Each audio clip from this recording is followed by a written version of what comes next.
آپ نماز کی ہر رکعت میں ایک سورت پڑھتے ہیں، اس سورت کا نام کیا ہے؟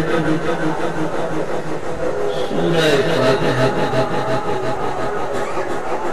علامہ رضوی رحمہ اللہ تعالی نے سورہ فاتحہ کے 14 نام ذکر کیے ہیں، ان میں سے ایک نام سورۃ الدعاء بھی ہے، دعا والی سورت۔